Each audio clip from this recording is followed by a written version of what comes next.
আচ্ছা, প্যাঁচাকে তো ইংলিশে আউল বলে, কিন্তু অনেকগুলো প্যাঁচা যখন একসাথে থাকবে, এক দল প্যাঁচা থাকবে, তখন সেই প্যাঁচার দলটাকে আমরা ইংলিশে কি বলবো?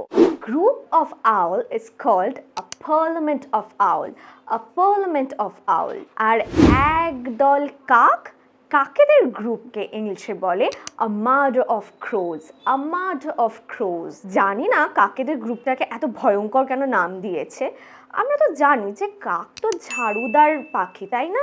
ও তো অনেক ভালো, পরিবেশকে পরিষ্কার রাখে, কিন্তু এত ভয়ঙ্কর নাম কেন দিয়েছে জানি না। কিন্তু আমাদের তো মনে রাখতে হবে যে কাকেদের গ্রুপকে বা কাকেদের একদল কাক যখন দেখবে, তখন সেটাকে কি বলবে? A murder of crows, a murder of crows. আরেকটা জিনিসও মনে রাখবে, এক ঝাঁক পাখি বা পাখিদের দলকে কিন্তু ইংলিশে ফ্লক অফ বার্ডস বলে। ফ্লক অফ বার্ডস মানে এক ঝাঁক পাখি।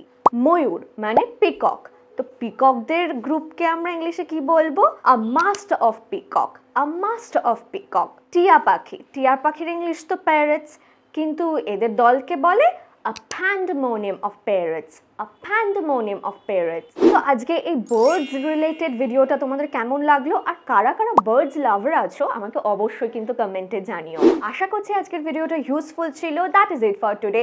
C you all in the next video.